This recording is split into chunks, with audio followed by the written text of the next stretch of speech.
बातचीत करने के लिए मेरे साथ कांग्रेस के नेता संदीप दीक्षित हैं। सर, ईडी की दबिश छत्तीसगढ़ में देखने को मिली और झारखंड में भी कार्रवाई हो रही है। मुख्यमंत्री के करीबियों के घर ईडी कल छापेमारी करने के लिए पहुंची थी और खुद मुख्यमंत्री दिल्ली में प्रेस कॉन्फ्रेंस करने वाले हैं। क्या प्रतिक्रिया आप देना चाहेंगे ईडी की ताज़ा कार्रवाई? नहीं, ईडी की ताज़ा कार्रवाई नहीं है, चुनाव की ताज़ा कार्रवाई है। 5-6 महीने बच गए हैं छत्तीसगढ़ को। मैं तो बल्कि थोड़ा सा निराश था, पिछले 2-3 महीने से कोई कार्रवाई नहीं हो रही थी। लेकिन मुझे इसलिए नहीं पता था कि किस कारण से। वो अभी देखो, आपने 1 आध महीने से ही सब रिजल्ट आने लगे, ये सर्वे आने लगे कि कांग्रेस जीत रही है छत्तीसगढ़ में। तो फिर उनको लगा होगा, जैसे लोग कहते हैं ना, भाई पार्टी जो है ज़मीन पर क्यों नहीं उतरी। तो बीजेपी जब ज़मीन पर उतरती है तो पहले ईडी और सीबीआई को उतारती है। तो ईडी और सीबीआई उतर गए तो उनका जो चुनावी कार्यक्रम है वो चालू हो गया। इसलिए मुझे कोई इसमें नई बात नहीं दिखती है। आप देखो साहब, जैसे छत्तीसगढ़ का है या जैसे मध्य प्रदेश में हुआ या और जगह हुआ, 3-4 साल से तो ईडी बिल्कुल चुप थी। उसके पहले जब पार्लियामेंट के चुनाव हुए थे तब एक्टिव हो गई। अब विधानसभा के चुनाव हो गए हैं तो एक्टिव हो गई है। अब हो सकता है एक आध और राज्य जिनमें चुनाव पड़े हैं उसमें भी तहकीकात कर रही हो कि कहाँ घुसना चाहिए। सर, चंद्रयान-3 मिशन कल कामयाब हुआ। एक तरफ तो देश जश्न मना रहा है इकट्ठे होकर के, लेकिन हम देख रहे हैं कि राजनीतिक दलों में श्रेय लेने की होड़ है और खास तौर पर जहां बीजेपी कोशिश कर रही है पीएम की लीडरशिप को इसका श्रेय देने की, तो वहीं कांग्रेस जो है वो याद दिला रही है कि ये नेहरू जी की विजन की वजह से आज ये कामयाबी मिली है। तो ये श्रेय की राजनीति क्यों हो रही है? नहीं, श्रेय की राजनीति देखिए होनी नहीं चाहिए, लेकिन श्रेय जहां जाता है वहां देने में किसी को परहेज नहीं होना चाहिए। 1950 और 60 के दशक में जब गरीबी जैसी चुनौती थी, भुखमरी की चुनौती थी, हमारे यहाँ विकास नहीं था, उस समय भी अगर एक प्रधानमंत्री ने एक नज़रिया रखा कि स्पेस पर हमको पैसा लगाकर उसके लिए संगठन और संस्थाएं बनानी चाहिए, उसके लिए बड़े बड़े साइंटिस्ट को जोड़ना चाहिए, तो उतना श्रेय उसको मिलना चाहिए। और कोई अगर आधारशिला रखेगा और आधारशिला के बाद कोई अगर पेड़ बोता और उसके बाद अगर पेड़ में अच्छे फल निकलते हैं, तो आज का जो वर्तमान माली है उसको भी हम क्रेडिट देते हैं, लेकिन जिनकी विजन से वो पेड़ लगे, किस वैरायटी के लगे, कैसे कैसे लगे, उसको भी श्रेय जाना चाहिए। और हम तो ये कहते हैं इसमें सतत जितनी सरकारें रही हैं, क्योंकि चाहे 70 दशक हो, 80 हो, 90 हो, 2000 हो, जब भी हो, हर तरफ सरकारों ने साइंस एंड टेक्नोलॉजी में मदद की है। सरकार ने अपनी तरफ से पैसा दिया है, अच्छे अच्छे साइंटिस्ट को प्रोत्साहन दिया है।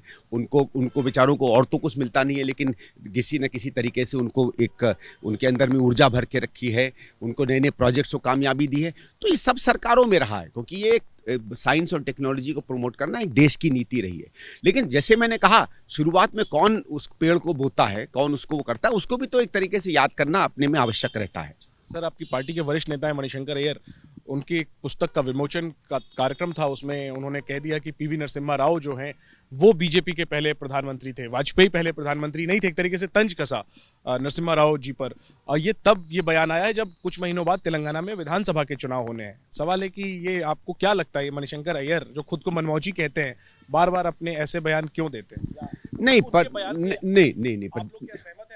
नहीं, पार्टी सहमत है असहमत है मैं नहीं जानता हूं। मैं तो व्यक्तिगत रूप से सहमत हूं। मैं तो हमेशा से, आज ही नहीं, मैंने कई जगहों पे कहा है कि भारतीय जनता पार्टी माइंडेड सबसे पहला प्रधानमंत्री अगर कोई था तो पीवी नरसिम्हा राव। तो उसमें मुझे कभी कोई परहेज नहीं रहा है कहने में। मैं पहले भी करता रहा हूं, वो ठीक है, आज उन्होंने कह दिया तो आज मेरे शब्दों को आप सुन रहे हो।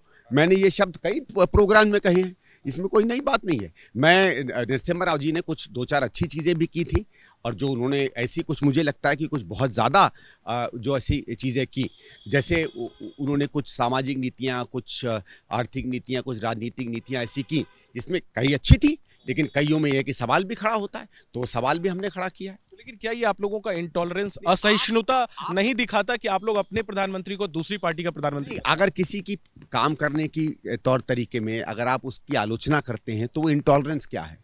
अपने ही दल के लोगों की आलोचना करना तो टॉलरेंस की निशानी है ना। ये कोई और पार्टी कर सकती है?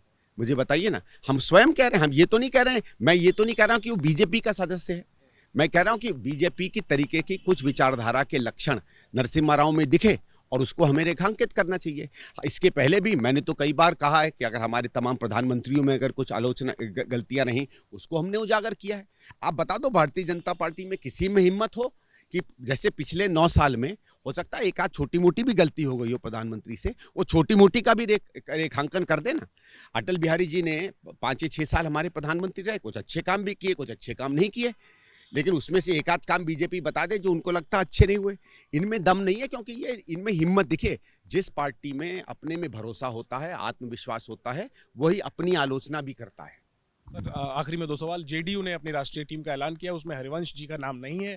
इसको ऐसे देखा जा रहा है कि नीतीश की टीम से हरिवंश आउट हो गए हैं, क्योंकि वो जेडीयू के मेंबर हैं और अभी भी उपसभापति बने हुए हैं राज्यसभा में।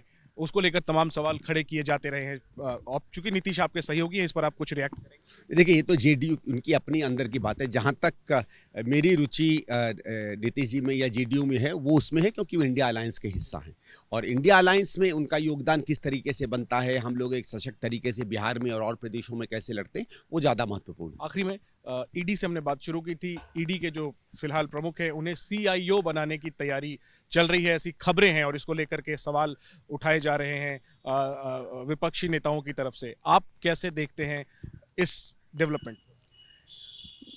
इसमें बहुत ज़्यादा आश्चर्य की बात नहीं है, क्योंकि भाई ईडी अगर एक सरकारी ईडी की तरह काम करता तो रिटायर कर जाता, उसके बाद हो सकता है कभी कुछ मिल जाता, कभी नहीं मिलता। लेकिन ये तो पार्टी के सदस्य हैं, और पॉलिटिक जो ईडी के अध्यक्ष, हम लोग तो एक तरीके से उनको पार्टी का सदस्य मानते हैं।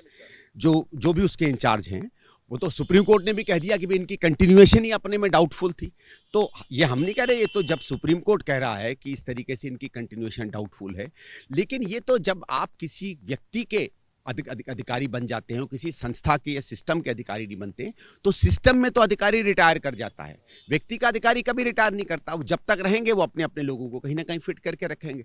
तो सीआईओ की पोस्ट हो या कोई और पोस्ट हो, सरकार तय करेगी कि उनका अच्छा इस्तेमाल कहाँ हो सकता है। आपको लगता है ये, अगर ये होता है ये डिसीजन, तो ये इसलिए हो रहा है क्योंकि सुप्रीम कोर्ट ने कहा कि संजय मिश्रा को अब कंटिन्यू नहीं करना चाहिए? अगर जब कहा नहीं करना चाहिए, तो उन्होंने एक स्पेशल प्रोविजन में उनको कोई ये कहा गया था कि कोई शायद कॉन्फ्रेंस हो रही है या क्या, तो एक आध महीने की उनकी आवश्यकता है। तो जब रिटायर कर जाएंगे तो उनका इस्तेमाल करेंगे। आदमी अपने एसेट्स का इस्तेमाल करता है ना। शुक्रिया सर बात करने के लिए। कैमरा पर्सन मनोज के साथ जैनेंद्र, एबीपी न्यूज, दिल्ली।